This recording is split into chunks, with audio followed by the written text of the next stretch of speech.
And what type of people really suit the training programs? Yeah, really good question. Actually, all kinds of different people. And I think what the trainings started off as was very much a postgraduate program for existing therapists of one kind or another. Normally, therapists who've done upwards of 3 years training. So it'd be about body workers mostly, perhaps structural, people who are structural, so osteopaths would come on the trainings, and masseurs, shiatsu practitioners, etc. So it used to be oriented towards people with experience around the therapeutic world. And then I think probably some point in the late 90s, I think all of us as in the senior tutors, and my colleagues were starting to wonder about people coming in who didn't have any therapeutic background. And I started running a living anatomy training in London as a kind of precursor to the main 2-year Biodynamic Craniosacral Therapy training for people who were coming in without any anatomical background, because the work is based on a knowledge of anatomy. I think that's part of its wonder, and that worked fantastically. So people coming in from all kinds of jobs, not involved in the therapy industry whatsoever, coming in, spending a year learning anatomy in a wider context, in a more of a holistic context, and really picking it up very, very deeply, using a lot of touch during that training, and that would predispose them beautifully to come on to the main training. And sometimes people could do both at the same time if they had the wherewithal to do that and the time as well, and that would work too. So I think that's the situation at the moment, that there's a number of vehicles for people coming into the training, and it's to do with the level of anatomical understanding you have, and also people coming in from other modalities.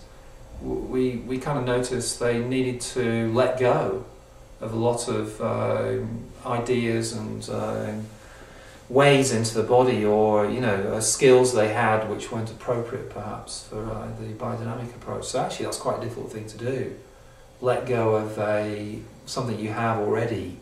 So the unlearning for some people was a much bigger thing than somebody coming in with nothing, no predisposition, a blank slate, and a brain like a sponge. So actually they would take the work up in a way slightly better, except they wouldn't have the clinical experience. That counts for a great deal. So your confidence around what goes on in the clinical space, how to be with clients, does count for a great deal. So I think the two kind of balance out quite nicely, and so the trainings at the moment are quite an eclectic mix of people, quite eclectic mix of therapists, people getting interested in the work who might be into meditation. It seems to attract people like that. They recognise that this is the paradigm here is an interesting crossroads of medical science, kind of new biology, new understanding of the body, quite a cutting edge understanding of the body, a look at the way the body forms itself, so the sort of embryological origins which come out all the time in the work, the kind of formative processes that are still ongoing for us. So people get interested in that because it is quite evolutionary. The work seems to be never static. There's kind of new understandings, perceptions emerging all the time, which are very real, and lots of teachers are quite fluid in how they approach the work, because it does literally keep changing. And people coming in from perhaps more psycho-emotional backgrounds, so therapists, psychotherapists can get interested in it, and then people want to career change. And I think view this as a new, interesting therapy which is starting to get more and more popular. I mean, this work's been around quite a long time, craniosacral therapy, and it's still not that well known in some places. In some places it's quite fringe still, but I think there's a word out about it. I think a lot of people who come for treatments to craniosacral therapists, whatever kind they are, do very well and have very powerful healing experiences. As you know, the work, a lot of the work is very much oriented around birth and working with babies and mothers and pregnant women, and a lot of people get to know it through that, and it's very popular that way. It's very, very effective, and what a great work to help at the initial stages of life, and that could change something for the individual. So yeah, exciting stuff. And why do you run the course as a 2-year program as opposed to module by module? I think there needs to be a commitment to learning over a period of time, because it is a accrual and it is a layering of skills that needs to take place.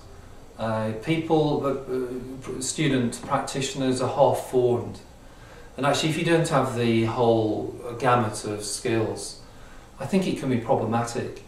I think you're just not firing on all cylinders around somebody's process, and so initially people can take the first module or two, and you're kind of half-formed, you're half-informed, and I don't think that's a safe thing.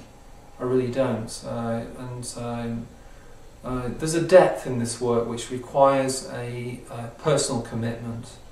And the commitment is to go through a transformation yourself in the way you relate to yourself or relate to your body, the way you perceive things, and that's what's going on in the course. It's a great deal to do with you needing to shift, you needing to resolve things that have been in your own system, to de-traumatise. People are carrying all kinds of things. So that you can become a practitioner of clarity, and you've gone through your own process. You know how it is to experience some of these things that are coming up for your clients, and you can sit there and not be activated. You can sit there in a space of stillness. You can be the quiet place for the client's process. You are the observer of it. You're neutral. And to be able to get into that place requires quite a lot. It certainly requires 2 years, I think, as a minimum, to be able to appreciate the body system, the whole craniosacral spectrum of experiences, so that at the end of it you are not only safe, but you have a confidence in your abilities, and not only a confidence in your felt sensibilities, but a confidence in how to discuss the work, how to relay and language what's actually taking place for your clients so that they can understand it. Because this is all about felt sense, it's about coming into body awareness, and not many people are used to that. That's not really what's going on in the world. So becoming a biodynamic practitioner like this is about being a body awareness therapist.